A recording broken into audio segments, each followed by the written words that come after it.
ដើម្បីជួយអ្នកលក់ផលិតផលឲ្យបានដាច់ច្រើននិងទទួលបានអតិថិជនទិញម្ដងហើយម្ដងទៀតអ្នកគួរផ្ដោតលើចំណុចសំខាន់ៗទាំងផ្នែកនៃការនិយាយលក់ផ្ទាល់និងយុទ្ធសាស្ត្ររក្សាអតិថិជន 1. របៀបនៃការនិយាយលក់ការនិយាយលក់ដ៏មានប្រសិទ្ធភាពត្រូវតែមានលក្ខណៈដូចជា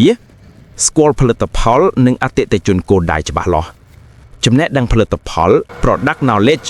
ត្រូវយល់ដឹងពីគុណភាពលក្ខណៈពិសេសគុណសម្បត្តិនិងអត្ថប្រយោជន៍នៃផលិតផលរបស់អ្នកឲ្យបានលម្អិតបំផុតដើម្បីអាចឆ្លើយសំណួរនិងដោះស្រាយការសង្ស័យរបស់អតិថិជនដោយត្រឹមត្រូវនិងជឿជាក់ស្គាល់អតិថិជនយល់ដឹងពីតម្រូវការបញ្ហាក្តីបារម្ភនិងចំណង់ចំណូលចិត្តរបស់អតិថិជនដើម្បីអាចនិយាយលក់ដោយផ្ដោតទៅលើដំណោះស្រាយដែលផលិតផលរបស់អ្នកអាចផ្ដល់ជូនពួកគេមិនមែនត្រឹមតែរៀបរាប់ពីលក្ខណៈផលិតផលប៉ុណ្ណោះទេសំឡេងនិងឥរិយាបថប្រកបដោយភាពជឿជាក់និងម៉ាយតឡោភាពរួសរាយរាក់ទាក់និងស្មោះត្រង់ប្រើពាក្យសម្ដីទន់ភ្លន់សុភាពរាបសារមិនគំរោះគំរៃឬប្រើសម្ដីធ្ងន់ធ្ងរពេកត្រូវមានភាពស្មោះត្រង់ចំពោះផលិតផលការទិដ្ឋានាប្រកបដោយប្រសិទ្ធភាព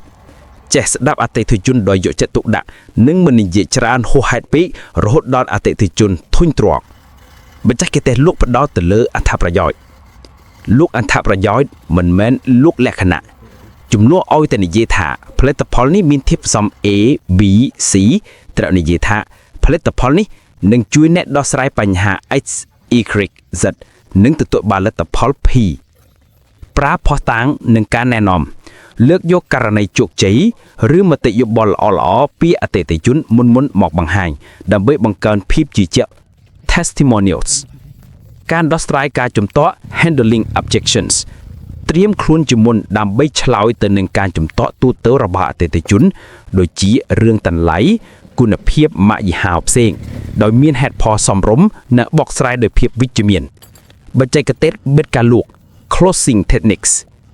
ប្រើសំណួរដែលនាំឲ្យមានការសម្រេចចិត្តទិញឧទាហរណ៍ថាតើបងតើអូនចង់បានពណ៌ឬទំហំមួយណាឬតើបងតើអូនចង់បងប្រាក់ដោយសាច់ប្រាក់ឬកាត់កាត 2. យុទ្ធសាស្ត្ររក្សាអតិថិជន repeat customers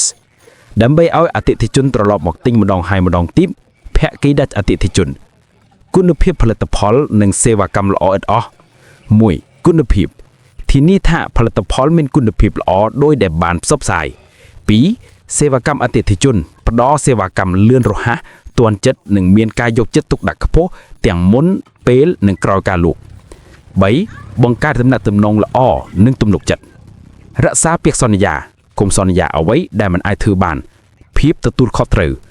បើមានបញ្ហាឬការខុសឆ្គងណាមួយកើតឡើងសូមហ៊ានទទួលខុសត្រូវនិងដោះស្រាយជូនអតិថិជនដោយត្រឹមត្រូវនិងទាន់ពេលវេលា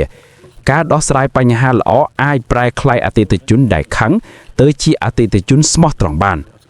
4. កម្មវិធីពិសេសសម្រាប់អតិថិជនចាស់ផ្ដល់ឲ្យផ្ដាច់មុខបង្កើតកម្មវិធីផ្ដល់ឲ្យពិសេសការបញ្ចុះតម្លៃឬកាដូដល់អតិថិជនចាស់ៗដើម្បីឲ្យពួកគេមានអារម្មណ៍ថាខ្លួនពិសេសជាងគេ Loyalty Program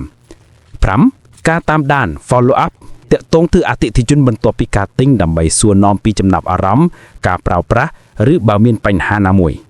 6. លើកទឹកចិត្តឲ្យមានការណែនាំតៗគ្នាផ្ដល់រង្វាន់ឬការបញ្ចុះតម្លៃដល់អតិថិជនដែលបានណែនាំមនុស្សផ្សេងឲ្យមកទិញផលិតផលរបស់អ្នកការផ្សព្វផ្សាយតាមរយៈមាត់គឺជាការផ្សព្វផ្សាយដ៏មានប្រសិទ្ធភាពបំផុតសរុបមកការលក់ដាច់ច្រើនទាមទារជំនាញនិយាយលក់ដ៏វៃឆ្លាតនិងការទិញម្ដងហើយម្ដងទៀតទាមទារការថែទាំទំនាក់ទំនងល្អនិងការផ្ដល់តម្លៃពិតប្រាកដដល់អតិថិជន